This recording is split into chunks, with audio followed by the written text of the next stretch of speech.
Little Dickie Bird sing, what put the zing in a butterfly's wing? What's the reason for the smile of a troubadour? Why does the breeze have a barrel of fun? Even the bee who's the son of a gun, it's all because they're free and stringless the same as me. I've got no strings to hold me down, make me fret, make me frown. I had strings, but now I'm free. There are no strings on me. Hi-oh, the merry-oh, I'm as happy as can be. I want the world to know nothing ever worries me.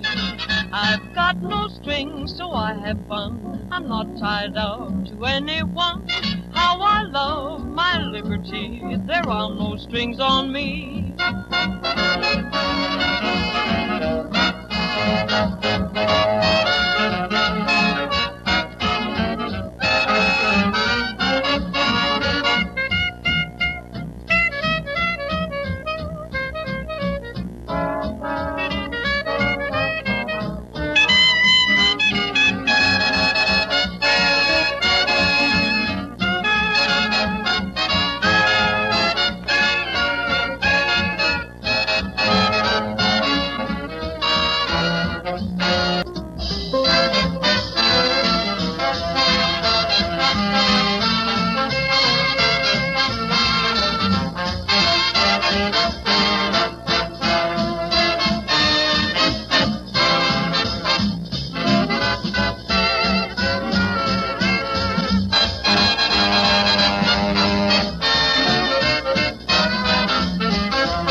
And once again, that very lovely lady who really knows how to sing a song, Irene Day.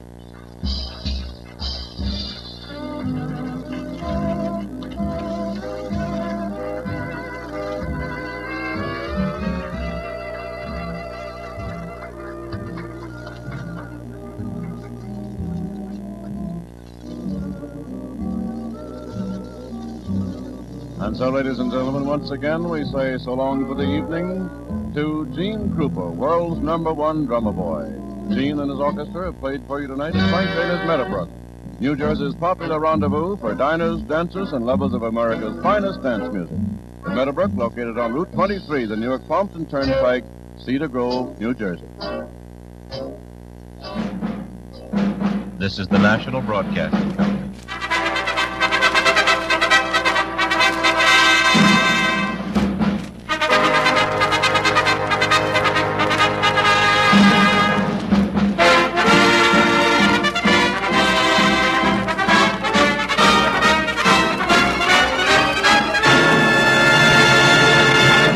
Performance USA, the greatest entertainers in America, is requested by you, the fighting men of the United States Armed Forces throughout the world. Command Performance, presented this week and every week till it's over there.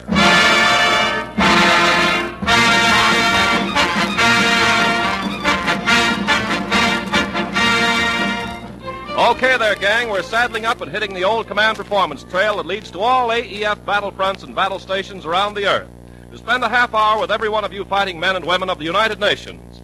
Your big show, presented by the Special Service Division of the War Department, makes tracks out of the USA, led by that lad with the upturned nose whose name turns up in thousands of your letters to Command Performance, that head man of the AEF Giggle Factory, old High Horn himself, Bob Hope.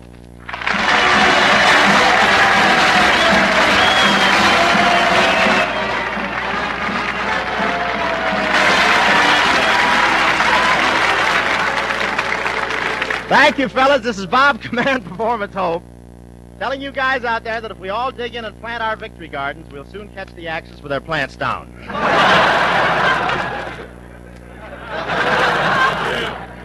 Yes, sir, I've got a wonderful victory garden in my backyard. The soil is so fertile.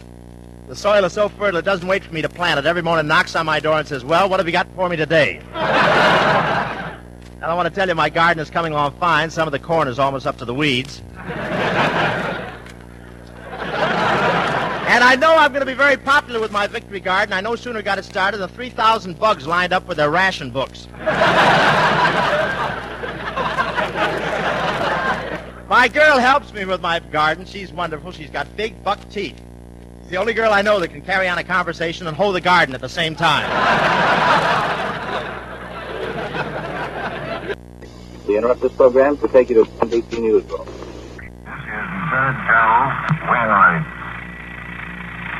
Subject, surrender.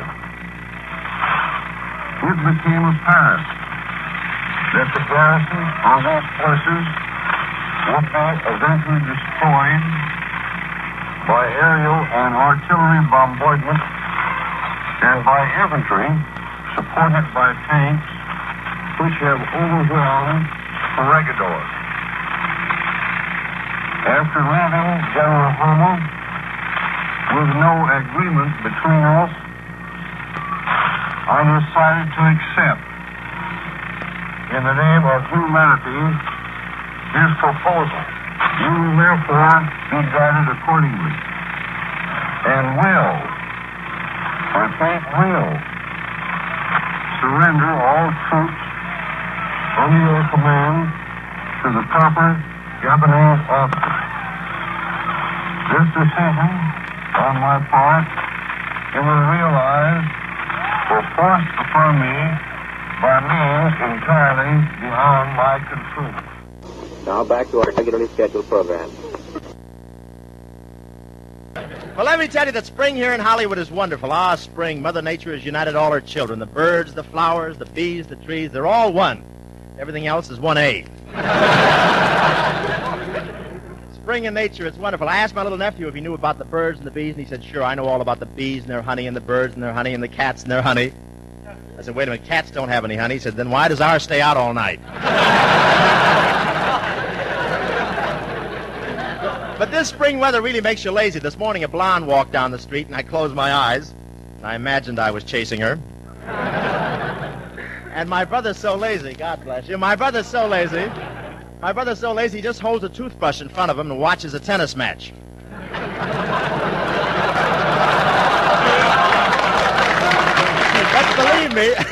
But believe me, this year, with the war going on, things in Hollywood are really different. Last week there was a baby born out of Lockheed.